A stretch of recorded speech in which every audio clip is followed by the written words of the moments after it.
Praise the Lord.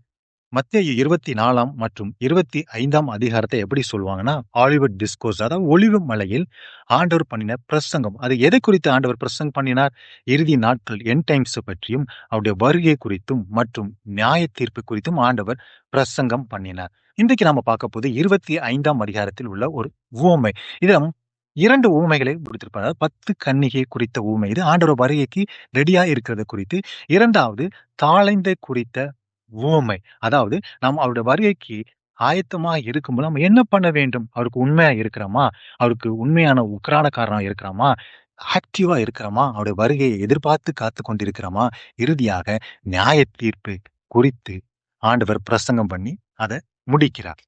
இன்னைக்கு நாம பார்க்க போறது அந்த தாளந்தை குறித்த உவமை தான். இது எல்லாத்துக்கும் தெரியும்.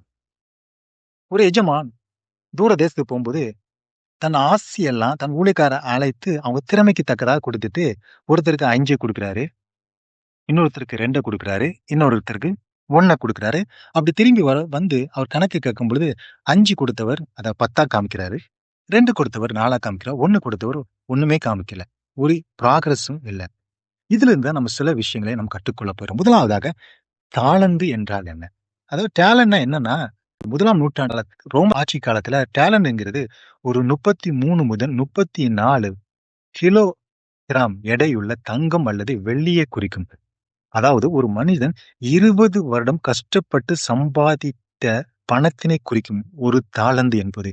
இப்போ இன்றைய மதிப்புல பாத்தீங்கன்னா 34 கிலோ தங்கனா பல கோடி ரூபாய் மதிப்பு. இதை நம்ம இன்னும் பழைய ஏற்பாடுல இருந்து பார்க்கலாம். யாத்திராகமம் 25 அதிகாரம் 39 வசனத்திலும், 1 ராஜாக்கள் 9 அதிகாரம் 14 வசனம், 2 ராஜாக்கள் 5 அதிகாரம் 22 வசனம் மற்றும் 1 நாளாகமம் 29 அதிகாரம் 7 வசனத்துல இதுல ஒரு தாளந்துனா மெஷர்மெண்ட குறிக்கிற விஷயம். இப்போ இங்க என்ன சொல்றாருன்னா, இப்படி ஒரு பண மதிப்பை அவரு கொடுத்துட்டு அவர் போறாரு. போயிட்டு திருப்பி கணக்கு கேட்கிறார். கேட்கும் பொழுதுதான் எப்படி அந்த வேலைக்காரர்கள் ரெஸ்பாண்ட் பண்ணாங்க, அந்த ரெஸ்பான்ஸின் அடிப்படை அவர் எப்படி அவர்கள் வெகுமானப்படுத்தினார், அல்லது எப்படி ரிவார்ட் பண்ணார், அல்லது தண்டனை கொடுத்தார். இதுதான். இதுல இருந்து நாம் சில விஷயங்களை நம்ம கற்றுக்கொள்ள போகிறோம். இதே போலதான் நம்முடைய ஆண்டவர் புறப்பட்டு பரமேறி போயிட்டு போகும்போது என்ன சொல்லியிருப்பாரு? அதி சீக்கிரமா வருவேன். ஆமா, ஆனா எப்பவும் வருவேன்னு தெரியாது. அப்படி வரும்பொழுது எப்படின்னா, நம்மளுடைய திறமைக்கு தக்கதாக சில டேலண்ட்ஸை நம்மகிட்ட கொடுத்துட்டு ஆண்டவர் போயிருக்கிறாங்க. நம்ம யோசிச்சு பாருங்க. யாருமே சொல்ல முடியாது எனக்கு எந்த டேலண்ட்டுமே இல்லைன்னு சொல்ல முடியாது. நியாயாதிபதி 3ஆம் அதிகாரத்துல சம்மார், அவரு அவர்ட்ட என்ன இருந்தோ அதை பற்றி தேவ நாமம் மகிமைப்படுவதாக பெலிஸ்தரை அடித்து கொன்றார். அவரும் ஒரு நியாயாதிபதி. அவர் கவலையே படல. என்கிட்ட ஒண்ணுமே இல்லை. அதே போல நம்முடைய ஆண்டவரும் நம்ம ஒவ்வொருவருக்கும் ஒரு டேலண்டை கொடுத்து போயிருக்கார். அது எதுக்கு? அவருடைய ராஜ்யத்தை இங்க கட்டுமானம் பண்ணுவதற்கு. ஏன்னா இந்த 19ஆம் வசனத்துல வெகு காலம் ஆன பின்பு அந்த ஊழியக்காருடைய எஜமான் திரும்பி வந்துதான் கணக்கு கேட்பான். இப்ப கொடுக்கும் பொழுது அந்த எஜமான் சொல்லல, நான் எப்போ உங்ககிட்ட கணக்கு கேட்பேன்னு. நீங்க எப்படி அதை பண்ணணும், எப்படி அதை டீல் பண்ணணும்னு சொல்லவே இல்லை. ஆனா 2 ஊழியக்காரர் எப்படி அதை மல்டிப்ளை பண்ணியிருக்காங்க. அதே போல நம்மிடத்துல ஆண்டவர் சில தாளந்துகளை கொடுத்திருக்கார். நாம அதை வச்சுட்டு என்ன பண்ணிட்டு இருக்கோம்? நம்ம அடுத்தவங்களை நோக்கி கொண்டிருக்கிறோமே, என்கிட்ட ஒண்ணுமே இல்லைன்னு புதைத்து வைத்துக் கொண்டிருக்கும். அந்த மற்ற ஊழியக்காரன் அதான் பண்ணா.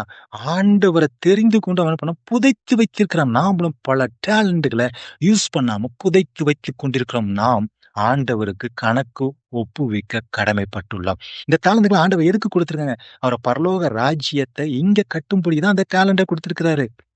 அதை விட்டுட்டு இந்த ஊழியக்காரன் என்ன பண்றான்? ஆண்டவரை குறை சொல்றான். என்ன சொல்றான்? 24ஆம் வசனத்துல, ஒரு தாளந்து வாங்கினவன் ஆண்டவரே, நீர் விதைக்காத இடத்தில் அறுக்கிறவரும் தெளிக்காத இடத்தில் சேர்க்கிறவுமான கடினமுள்ள மனுஷனே. இங்கு ஆண்டவரை பிளேம் பண்ற. நியாயத்தீர்ப்பு நாள்ல நிக்கும் பொழுது ஆண்டவரை நம்ம பிளேம் பண்ண முடியுமா? யோசிச்சு பாருங்க. நம்ம படிப்பை நம்ம எப்படியெல்லாம் ஆண்டவர் ராஜ்யத்துக்கு யூஸ் பண்ணிருக்கோம். நம்முடைய வேலையை எப்படி ஆண்டவருடைய ராஜ்யத்துக்கு யூஸ் பண்ணிருக்கோம்.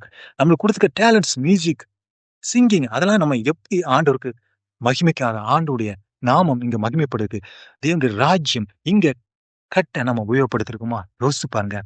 இல்லைன்னா நம்ம சொல்ல வேண்டியது, நியாயத்தீர்ப்பு நாள நிக்கும் பொழுது ஆண்டவரை பிளேம் பண்ற சூழ்நிலை தான் இருக்கு. ஆனா அங்க செல்லாத ஆண்டவர் என்ன சொல்றாருன்னா, அவனுடைய எஜமான் பிரதியுத்தரமாக 26ஆம் வசனத்துல, பொல்லாதவனும் சோம்பலுமான ஊழியக்காரனே, நம்மள பார்த்து ஆண்டவர் இதுதான் சொல்லுவார் நியாய தீர்ப்பு நாளுல.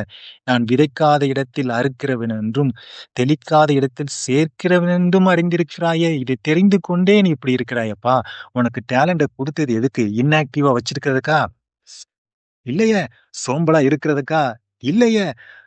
கடவுளுடைய நாமம் மகிமைப்படுறதுக்கு குடுத்தேன். ஏன்னா ஆண்டவரு நம்மளுடைய திறமைக்கு தக்கதாகத்தான் டேலண்ட்ட குடுத்திருக்காரு. நம்ம திறமைக்கு தக்கதாக தான் அவர் எதிர்பார்க்கிறார். அந்த உக்கிரான தன்மை நம்மளுக்கு இருக்கணும். நமக்கு அந்த ஆக்டிவா இருக்கிறோமா, காலத்தை பிரயோஜனப்படுத்திக் கொண்டு இருக்கிறோமா, ஆண்டவருடைய வருகைக்கு நான் தயார், தயார், தயார்ன்னு சொல்லிட்டு இருக்கிறோமே, அவர் குடுத்த தாளந்த வச்சு நாம என்ன பண்ணிட்டு இருக்கிறோம்? ஏன்னா, அவர் எப்போ வருவாருன்னு தெரியாது. அதேதான் இந்த ஊழியக்காரர் விஷயத்துல நடந்தது. அவர் எப்போ வருவார்ன்னு தெரியவே தெரியாது. ஆனா, வந்து வெகு காலமான பின்பு வந்து கணக்கு கேட்கும் பொழுது, யாருக்குங்க ரிவார்ட் கிடைச்சது? அந்த தாளந்தம் மல்டிப்ளை பண்ணவங்களுக்கு தான் ரிவார்ட் கிடைச்சது. ஆனா, உதவாமல் புதைத்து வைத்தவருக்கு என்ன கிடைச்சது? தண்டனை தாங்க கிடைக்குது. வேற ஒண்ணுமே இல்லையே! அவங்கள பார்த்து என்ன சொல்றாரு? இவன புறம்பான இருள தள்ளி போடுங்கள். அங்கே அழுகையும், பற்கடிப்பும் உண்டாயிருக்கும். மற்ற 2 ஊழியக்காரங்க பாரு இன்னும் புரமோட் பண்றாரு. நம்ம தாளந்த ஆண்டவருக்கு பயன்படுத்த, இன்னும் இப்போ நீங்க முடிவு பண்ணுங்க. என்ட்ட தாளந்தே இல்லையே! டேலண்டே இல்லையே! என்னால பாட்டு பாட முடியலையே! எனக்கு மியூசிக் வாசிக்க தெரியலையே! நான் ரொம்ப கீழ்மட்ட நிலையில இருக்கிறேன்னு யாரும் சோர்ந்து போக வேண்டாம். ஏன்னா ஆண்டவர் நம்முடைய திறமைக்கு, நம்முடைய திராணிக்கு தக்கதாங்க குடுத்திருக்காரு. அந்த திராணிக்கு தக்கதாக ஆண்டவர் என்ன குடுத்திருக்கிறாரோ, அத அவருடைய நாமம், அவருடைய ராஜ்யத்தை இங்க கட்ட நாம அத உபயோகப்படுத்தோம். அப்படி கட்ட நம்ம உபயோகப்படுத்தும் பொழுது, ஆண்டவர் எப்படி நம்மள ரிவார்ட் பண்றாரு பாருங்க. நம்ம கொஞ்சத்தில் உண்மையா இருக்கும் பொழுது, அநேகத்தில் உங்கள அதிகாரியா வைப்பார். நம்ம கொஞ்சம் கொஞ்சம் விஷயத்துல உண்மையா இருக்கும்போது, நம்ம உயர்த்திக் கொண்டே இருப்பார். ஒவ்வொரு விஷயத்திலும். அது உலகப்பிரகாரமான காரியமா இருந்தாலும், ஆவிக்குரிய காரியம் எந்த விஷயத்தினாலும் அவர உயர்த்திக் கொண்டே இருக்கும். அது மட்டும் இல்ல, எஜமானுடைய சந்தோஷத்தில் பிரவேசி. ஆமா. மிகப்பெரிய சந்தோஷம் ஆண்டவருக்கு. அதுல நம்மளுக்கு ஒரு வாய்ப்பு பார்ட்டிசிபேட் அந்த செலிப்ரேஷன்ல, அந்த ஒரு ப்ரமோஷன்ல, அந்த ஒரு ஹானர்ல ஆண்டவர் நம்மள வைக்கும் பொழுது எவ்வளவு சந்தோஷமா இருக்கும். நம்ம சோர்ந்து போக வேண்டாம். அந்த சம்மர் சோர்ந்துவே போகல. சூழ்நிலைகள்லாம் அந்த சம்மருக்கு எதிராக இருந்து நியாயாதிபதிக்கு. ஆனா அவனுக்கு இருந்த ஒரே தாற்றுக்கோலால் பெலிஸ்தரை கொண்டு குவித்தான். அவனும் ஒரு நியாயாதிபதியா. நியாயாதிபதி புத்தகத்தில் எழுதியிருக்கிறது. நாம் சூழ்நிலை பார்த்து சோர்ந்து போக வேண்டாம்.